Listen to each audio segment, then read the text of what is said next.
ہر قسم کے روحانی جسمانی مسائل اور وظائف کے لیے پیر اقبال قریشی چینل کو سبسکرائب کریں۔ آپ صلی اللہ علیہ وسلم کے احسانات اتنے زیادہ ہیں کہ ہم ان احسانات کا ذکر کر کے بھی حق ادا نہیں کر سکتے، پریکٹیکلی تو ناممکن ہے۔ اب ہمیں جو کچھ ملا ہے وہ نبی علیہ الصلوۃ والسلام سے ہی ملا ہے۔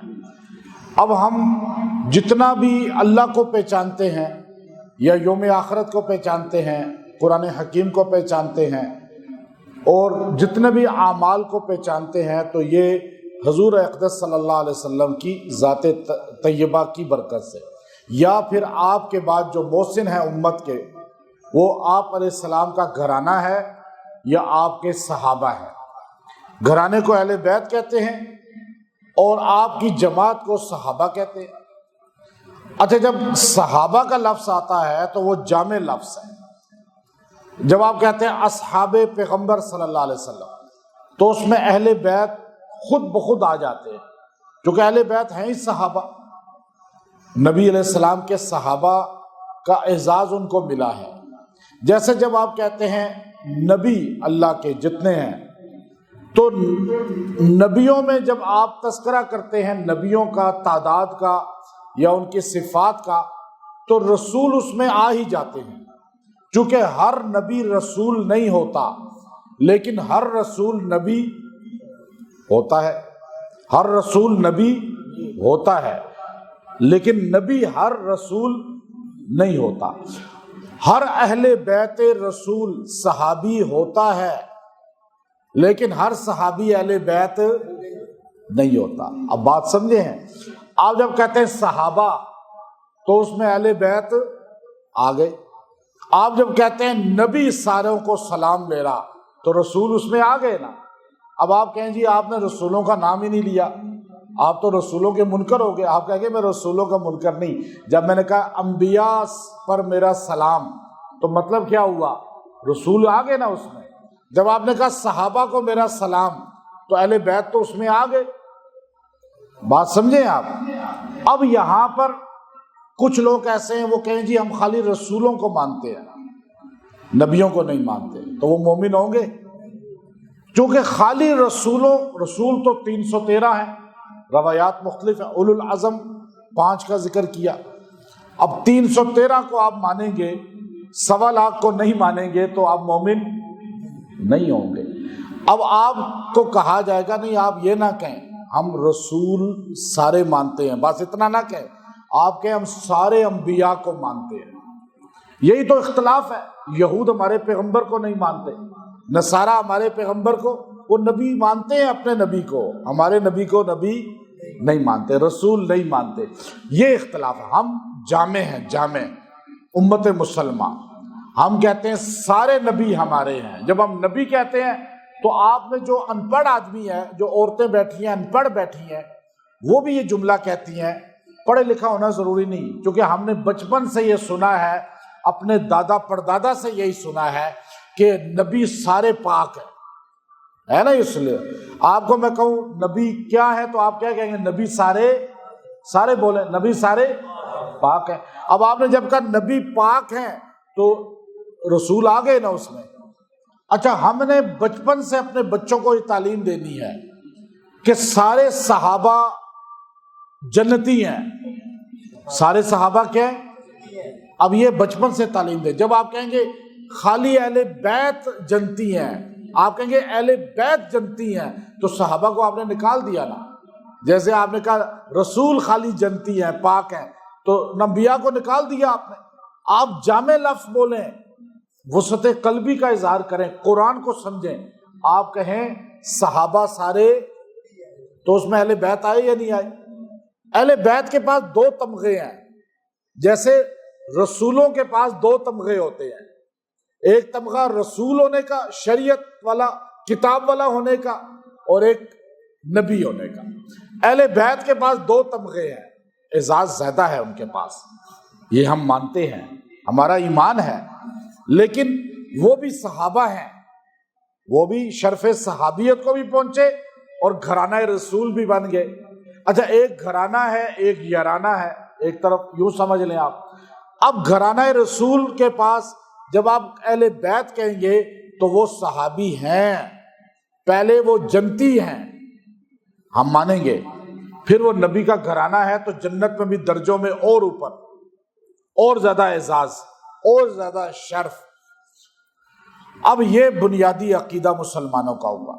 نبی کریم صلی اللہ علیہ وسلم نے ہمارے لیے قربانیاں دی، بہت قربانیاں دی. اب ان قربانیوں کا ہم کیسے صلہ ادا کر سکتے ہیں؟ اب میں آپ سے کہوں، نبی کریم صلی اللہ علیہ وسلم نے جو طائف میں ایک پتھر کھایا ہے نا، اس کا ہم صلہ نہیں دے سکتے. آپ علیہ السلام پہ جو اوجڑی پھینکی گئی، ہم صلہ نہیں دے سکتے. آپ علیہ السلام کے دندان شہید کیے گئے، آپ علیہ السلام کی بیٹیوں کو کیسے مظالم سہنے پڑے، پھر کرتے کرتے کرتے حضور کا گھرانہ قربانیاں دے رہا ہے. آپ کے اہل بیت نے قربانیاں دی ہیں، آپ کی بیٹی فاطمہ چھوٹی عمر سے قربانیاں دیتی آئی ہیں، یہاں تک کہ آپ کے نواسے کو کربلا میں شہید کر دیا گیا. یعنی قربانیاں آپ کے اہل بیت پر بھی آئی ہیں، آزمائشیں آئی ہیں. اب حضور علیہ الصلوۃ والسلام سے جب کوئی سوال کرے، آپ ابھی بیٹھے تو آپ اکیلے میں کہیں گے میرا دل چاہتا ہے کہ میں نبی پاک صلی اللہ علیہ وسلم کی قربانیوں کا صلہ دوں، تو قرآن نے ہمیں سورہ شورا کی آیت نمبر 23 میں 23 نمبر آیت میں، تو میں باکو میں تھا تو امام موسیٰ کاظم رحمۃ اللہ علیہ کی بیٹی کا وہاں مقبرہ ہے، تو میں وہاں پہ کھڑا اس آیت کی تشریح کر رہا تھا اپنی زبان میں ہی. تو وہاں جتنے لوگ کھڑے تھے، چونکہ وہ ہمارا اہل سنت کا مذہب نہیں ہے ملک، اور وہاں سارے کھڑے بھی دوسرے لوگ تھے، تو وہاں جو ان کے بڑے تھے وہ اردو نہیں جانتے سارے، لیکن ان کے جو بڑے ہیڈ تھے وہ وہاں کھڑے تھے، میری بات سن رہے تھے، اور میں بار بار یہ آیت پڑھ رہا تھا، بار بار آیت یہ والی پڑھ رہا تھا. تو جب میں ختم کیا بیان تو وہ میرے قریب آئے، مجھے یوں سینے سے لگایا، خود ہی آتے ساتھ ہی پکڑ لیا، اس طرح دبانا چھو کر خوشی کے ساتھ. کہتے ہیں آپ نے وہ آیت بار بار پڑھی ہے کہ ہمارا ایمان تازہ ہو گیا. عربی میں مجھے کہتا ہے کہ آپ کل ہمارے ادھر بیان کر لیں، جو ہمارا یہ ساتھ بنا ہوا ہے جمعے، جو اگلے دن جمعہ تھا. میں نے کہا نہیں، میری رات کو فلائٹ ہے، میں واپس جا رہا ہوں اپنے ملک. تو وہ کہنے لگے آپ بار بار اس آیت کو پڑھ رہے تھے. اب آپ یہ دیکھیے کہ یہ آیت محبت پیدا کرتی ہے. اب وہ سن کر، وہ میرے مذہب کا بھی نہیں، اس کا میرے ساتھ کوئی تعلق نہیں، زبان کا بھی، زبان بھی نہیں جانتا. خالی سوچئے آیت پڑھنے سے محبت آ گئی. اور اگر آپ اس کو وظیفہ بنائیں گے تو کتنی محبت آئے گی گھروں میں، امت میں محبت آ سکتی ہے، گھر میں محبت آ سکتی ہے. تو آپ علیہ السلام کے بارے میں آپ کہیں کہ ہم نبی کے قربانی کا صلہ تو دیں، کوئی نہ کوئی کچھ تو صلہ دیں، حق ادا نہیں کر سکتے. یہ ہمارا ایمان ہے. ہم حضور علیہ السلام نے پوری رات، ایک دن نہیں پوری زندگی، پوری رات ایک ایک رکعت میں گزاری، سجدوں میں گزاری امت کے لیے. آپ تو بخشے ہوئے ہیں، دیکھیے آپ بخشے ہوئے، آپ کی بیٹیاں بخشی ہوئی. ہمارا عقیدہ ہے نا، نبی پاک ہیں، نبی کے صحابہ بھی، نبی کی بیٹیاں بھی، نبی کے اہل بیت بھی، نبی کی بیویاں بھی، نبی کے نواسے بھی، نبی کے ساتھ ابھی روزہ میں سونے والے بھی. ہے نا عقیدہ؟ یہ تو ہمارا عقیدہ ہے نا. ہم تو نبی کے کپڑے کو بھی پاک مانتے ہیں، ہم تو نبی کی دستار کو بھی پاک مانتے ہیں.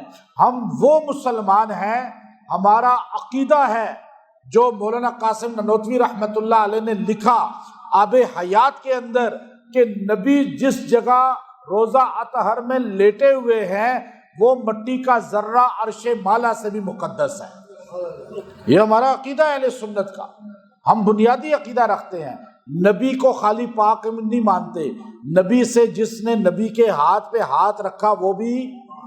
اب آپ جس سے بیعت ہوتے ہیں تو آپ پاک ہوتے ہیں نا گناہوں سے، تو جو نبی کے ہاتھ پہ ہاتھ رکھے وہ پاک نہیں ہوگا. جو نبی کے ساتھ روزے میں لیٹا ہوا ہے وہ پاک نہیں ہوگا. جو آج بھی جنت میں ہے، آپ اسے ریاض الجنہ کہتے ہیں، ہم اس کے لیے ٹکٹ لیتے ہیں، ہم اس کے لیے ٹائم لیتے ہیں. ہم کہتے ہیں ہمیں ریاض الجنہ میں 2 نفل مل جائیں. صرف 2 نفل پڑھنے والا اتنا مقدس ہو گیا، اور جو 1400 سال سے وہاں لیٹا ہوا ہے وہ ابو بکر عمر کتنے شان والے ہوں گے. تو اب آپ یہ دیکھیے کہ کل اللہ جب آپ نے کہا نا، تو اللہ تعالیٰ نے ہمیں سکھایا میرے پیغمبر انہیں بتائیں حق کیسے ادا ہوگا آپ کا، آپ کے اہل بیت کا، آپ کے اصحاب کا۔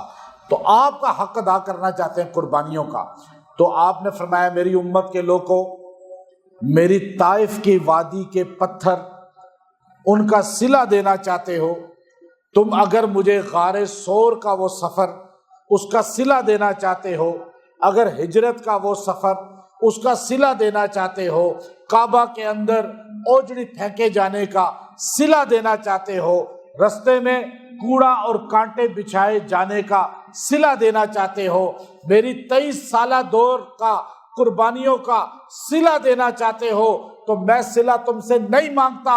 ایک صلہ دینے کا طریقہ ہے لا اسألکم علیہ اجرا، میں صلہ نہیں مانگتا الا المودۃ فی القربى، لیکن میرے اہل بیت سے پیار کرنا۔